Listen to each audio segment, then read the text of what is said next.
ብሌን እንግዲህ ያላሰበችውና ከባድ ስቃይ ውስጥ ገባች። የዳግም እናት እንግዲህ ልጄ ይመጣልኝ ብላ በጣም ዘንጣ ፏፍንች ብላ፣ አቶ በኃይሉ ደግሞ ቆይታውን ከዳግም ጋር አድርጎ ሰተት ብሎ ወደ ብሌን አሳዳጊ እናት ቤት ሲገባ ልጇን በጉጉት እየጠበቀች የነበረችው እና ስሚ አንቺ የማትረቢ ደደብ፣ ለካ አሁንም አልሞትሽም፣ በህይወት አለሽ፣ የሰቃይን ጉድ አሳይሻለሁና እንግዲህ በያዘው ሽንቅጥ እናቲቱን ግንባሯን ሲላት ሄዳ ድፍታለች። ብሌን ደግሞ ያየሽውና የሰማውን የተደረገን ነገር ለማንም ብትናገሪ አንቺንም እንደ እናትሽ ነው አብሬ ሲኦል ነው ማገናኛችሁ ሲል አስፈራራት።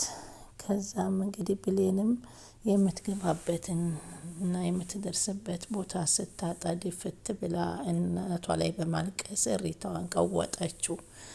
በጣም በሚያሳዝን ሁኔታ ዳግም የበኃይሉ ሰውዬ ባዘዘው መሰረት እንግዲህ ፍላሹን አቶ በኃይሉን ሊደፋው እንግዲህ ሲለት ቢላዋ ጩቤ ይዞ ወደሚሰራበት ቢሮ ቀጥ ብሎ ሄዶ ገብቶ ቁጭ አለ። አለቀሰ።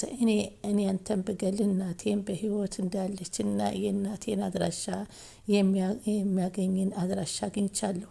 አንተ ደግሞ እናቴ በህይወት እያለች እኔን ያሰቃየኝን 18 ዓመት ይበቃል። አሁን እናቴን ታገናኘኛለህ ወይንስ አታገናኘኝም? በማለት ይጠይቀዋል። ሲጠይቀው ዳግም ምን እያልክ ነው ያለው? ምን ልትሰራ መጣህ እዚህ? ይህንን ጥያቄ ሁለተኛ እንዳትጠይቀኝ፣ ሁለተኛ አንስተን ላናወራ ተነጋግረን የለም በማለት ይነግረዋል።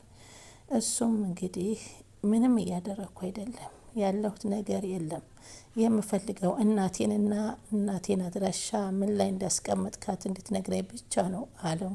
ገላሃትም ከሆነ ገድያታለሁ በለኝ በማለት ስቅስቅ ብሎ አለቀሰ። እናትህ በህይወት የለችም፣ አንተንም ቢሆን 7ቱ ሰማይ እንደማንጠለጥልና ሲኦል እንደመቀላቀልህ እወቅ በማለት ይዝትበታል። ከዛ ሽጉጡን ከኪሱ አውጥቶ ጠረጴዛው ላይ በማስቀመጥ ድንገት ስልክ ይደወልለታል። ስልኩንም እንግዲህ አሎ ብሎ ሲያነሳ እንግዲህ ፍላሹን በእጁ እንዳደረገውና እናቱን ሊያገኝ እንደሆነ ሲነግረው እሱም ተንደርድሮ ወጥቶ ጣል አድርጎት ልጁን ወጥቶ ሄደ። አንቺ እኔን ጣል አታድርጊኝ ዳግም፣ ልጅሽን ዳግም ከማገኘትሽ በፊት እኔና አንቺ ብዙ ነገር አሳልፈናል አለች ብሌን። የእናትነት ፍቅርን እንዳታጎልቢ በማለት ትጠይቃታለች። ብሌን ዛሬ እኮ የኔ ልጅ ከመጣ እውነቱን ነገር ከአንቺ የበለጠ ምንም አይሆንም። ብዙ ያልመለስኩልሽ ጥያቄ አለ። ምክንያቱም ስለ እናትሽ እውነታውን የምታውቂበት ልጄ ሲመጣ ሁሉንም ነገር እነግርሻለሁ። አሁን ግን ስለ እናትሽ ከነገርኩሽ የኔ ልጅ እዛው ይቀርብኛል፣ ግን ከሱ አላበልጥሽም፣ አንቺ ልዩ ልጄ ነሽ በማለት ነገረቻትና ብሌንም ራሷን መቆጣጠር አቅቷት ፈራች። የወለደችኝ እናቴ ማየ በህይወት እንደሌለች ደጋግመሽ ነግረሽኛል። ሌላ የተፈጠረ ነገር ካለ ንገሪኝና እኔም በተስፋ ልቀመጥ በማለት ትጠይቃታለች። አይኔ ልጅ አሁን ይህን ብነግርሽ ወንድምሽ መምጣት አይችልም ስታድዬ እማዬ፣ በቃ እኛም ሁለት ወንድምም አገኘሁ ማለት ነው ስትል ጠየቀቻት። አዎ አለቻት። ናንቺም እሱም ወንድም የሚሳሳልሽና የሚወድሽ ወንድም ይሆነኛል፣ ለእኔም ልጅ ይሆነኛል። አንደኛው ብቸኛው ልጅ በህይወትም ሊመጣልኝ ነው በማለት ስትነግራት በጣም ተደስታ ብሌን ቡናዋን አቀራርባ አፍልታ የብሌን አሳድጊ እናትም ልጄ ይመጣልኛል በማለት በጉጉት ነጭ ልብሷን ያገር ባህል ልብሷን ለብሳ ሽር ጉድ እያለ በር እያየች ቀረኮ በማለት ትጨናነቃለች። ሰላም ወደ ቻናል የተከታተለው ሰላማችሁ በያላችሁ ይብዛልኝ። ቻናል አዲስ የሆነው ሰብስክራይብ ላይክ ሼር እያደረጋችሁ ነው። አደራ ድራማ ቀጣይ ፓርቲ ዘንላችሁ መጣ። ቻናሉን ላይክ ሰብስክራይብ እያደረጋችሁ አበረታቱን ማለት ነው። ብሌን ስቃይ እንደቀጠለ ይገኛል። ከእናቷ ሰላም ቤትና በሷ እቅፍ ሆና የእናቷን ሀዘን ለማስረሳት ብትሞክርም ቆይ አንቺ አለቻት፣ አሳዳጊ እናትሽ ከሞተች እንዴት ቀብር የለም እንዴ እዚህ ተቀምጠሻል እሳ አለ አቶ በኃይሉ። እሷም እንዴ አሁን እኮ አይደለም የሞተችው፣ እናቴ እኮ የሞተችው ከ10 ዓመት በፊት ነው አረብ ሀገር ሄዳ ነው አለች። ታማሙታለች ተብለኝ አሳደጌ ነግራኛለች። አሳዳጊማ በህይወት ያለች ስትል ደነገጠና ምን ብሎ አቶ በኃይሉ ቃል የምትገባበት ግራ ገባትና መርበትበት ጀመረች። ሰላምም ደግሞ አይዞሽ ብሌንዬ እኔ እናት ሆንሻለሁ እኮ እናትሽ ብትሞትም አጠገቤ አታልቅሽቤ በማለት እቅፍ አድርጋ አጽናናቻት። እዙም አቶ በኃይሉም ስልኩን አወጣና የብሌን እናት እንድትገደል ላዘዘው ልጅ ደወለለት። አንተ ደንቆሮ ምን አይነት ስራና ስህተት ነው የፈጸምከው? አሁኑ ቢሮ ፈልግሃለሁና ና ቶሎ በአስቸኳይ ሲል ይጠራዋል። እሱም እየበረረ ሄዶ ቢሮ ሄዶ ቁጭ ብሎ ዳግም በተደጋጋሚ የዚህን እናቱን ሊገላት የነበረውን ልጅ ስልክ እየተጠባበቀ ነበረ። ደወለለትና ፍላሹን አገኘ ወይንስ እንዴት ነው ሲል ጠየቀው። በኃይሉ ደውሎ ነበር። የሆነ ስህተት ቢፈጠር እናትህን ሂጄ ነው የምጨርስልህ። ፍላሹን ዛሬ ነገ ዛትል ዛሬ ሆኖ አምጣ፣ ቶሎ ድረስላት እናትህ ከመገደሏ በፊት ሲል ትእዛዝ ሰጠው። ኧረ እባክህ ቤት ሁሉም ሰዎች አሉ፣ እንዴት ብዬ ገብቼ ላምጣ አለው። የራስ ጉዳይ ነው፣ ቶሎ ብለህ እስከ ማታ ቀን እጠብቃለሁ ማለት ትእዛዝ ሰጠው። ዳግምም ወደ ሳሎን እየፈራ ሄደና ሰላም ምን ሆነህ ነው አለችው። ቁጭ በል አለችው። እሺ ብሎ ሶፋ ላይ ይቀመጣል። ከዛም የእነሱ መውጣት በተራ ይጠባበቅ ነበር። ከዛ እነሱም እንግዲህ አንድ ቦታ ቃልን ይዣት የሚሄድበት ቦታ አለኝ በማለት ትወጣለች። በዛን ጊዜ እንግዲህ ብሌን ብቻ ስትቀር ብሌንን ደግሞ ብርድ እያለኝ ነው እባክሽ ሻይ ልታፈይልኝ ትችያለሽ በማለት ያዛታል። እሷም እሺ አፈላልሃለሁ ችግር የለውም በማለት ትሄዳለች። ከዛም በኋላ ሻይውን አፍልታ ስትመለስ ግን እሱ ምኝታ ቤት ገብቶ ኪሱን ኮቱ ቁልፉን ሁሉ እና ፍላሹን እየፈተሸ ነበር። ከዛም ደረሰችበት። ምን እያደረክ ነው አለችው። ከዛ ደውሎ እንደገና እንዴት ይዘህ ልትሄድ ነው አለችው።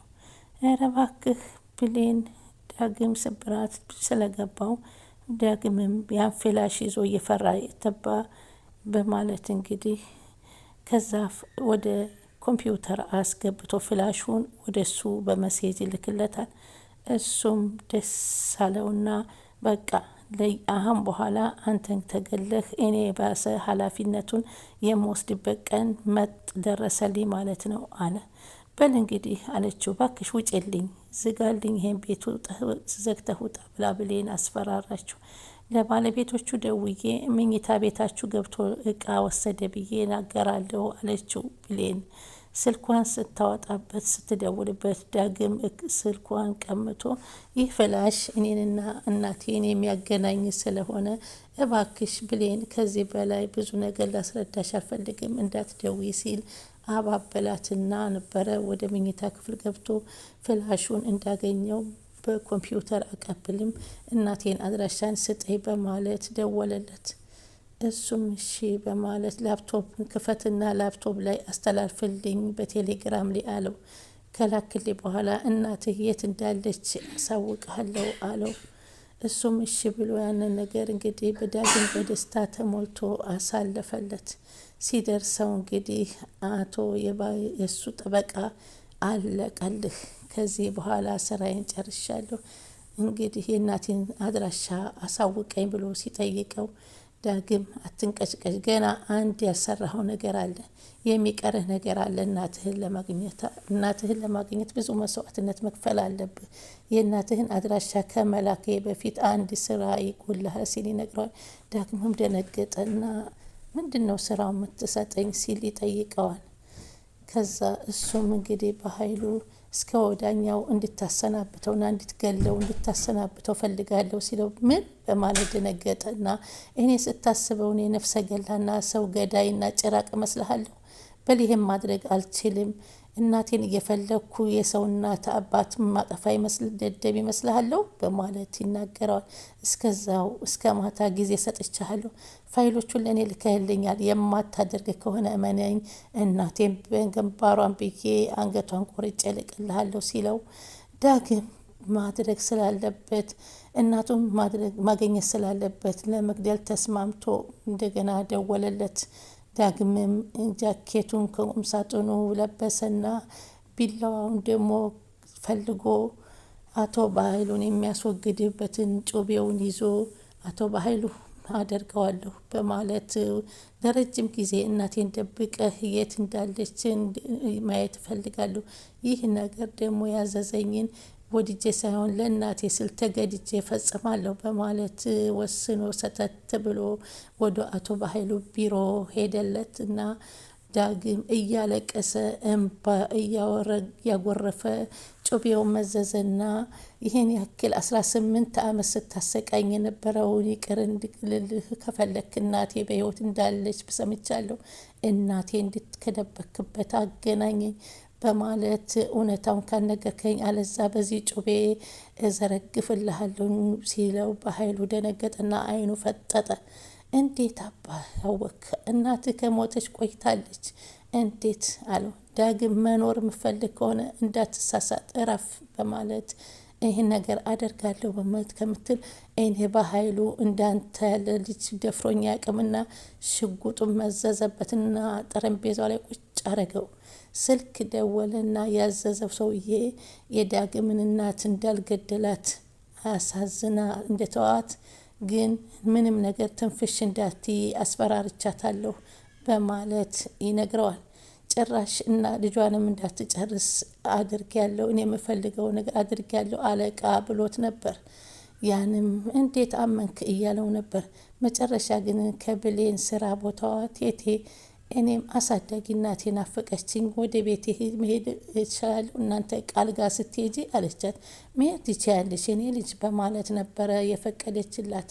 ወደ አሳዳጊነቷ ቀጥ ብላ ስትሄድም የዳግም እናት ልጇን እየጠበቀች ሽር ጉድ እያለች ቡናዋን እያፈላች ምግብ እያዘጋጀች ነበር። እንዴ ማዬ ዛሬ ደስ ብሎሻል? ምንድን ነው ሽር ጉዳሽ ስትላት፣ አዎ ትልቅ እንግዳ ይመጣብኛል ብሌኔ፣ አንቺም እንኳን ደህና መጣሽ የኔ ልጅ፣ እንዴት ዋልሽ? ስራ ጨርሰች ነው በማለት ጠየቀቻት። አዎ ማዬ፣ ማንን ነው የሚመጣው? ንገሪኝ እስኪ። አቶ በኃይሉ እኮ አጎት እናት አባት የለሽ፣ እህት ወንድም የለሽ፣ ዘመድ የለሽ፣ ዘረቢስ እያለ በተደጋጋሚ ይሰድበኛል። ኧረ ተይ ብሌኔ፣ እኔንም አታበሰጫጭኝ እስቲ። እኔ እናትሽ አይደለሁም? እንደዚህ አይነት ስትናገሪም ልቤ እኮ ይሰበራል አለቻት። አይማዬ እኔ እኮ መስሎች ነው እንጂ እሱ እኮ የተናገረው ንግግር ትክክል ነው። የወለደችኝ እናቴ እኮ እኔን ትልቅ ደረጃ ደርሳለሁ ብላ አረብ ሀገር ሄዳ ቀረች። አየሽ አንቺም ባይሰጠኝ ኑሮ ምን ይበቃኝ ነበር አለቻት። ግን እኮ በጣም ነው የምወድሽ አለቻት። ብሌኔ ከኔ አይበልጥም፣ አርፈሽ ተቀመጪ አለቻት። እና በዚህ እንግዲህ አሁን በዚህ ላይ እያሉ ነበር እንግዲህ ቻናሉን ቀጣው ምን ይመጣል። ሰብስክራይብ፣ ላይክ፣ ሼር እያረጋችሁ አበረታቱን።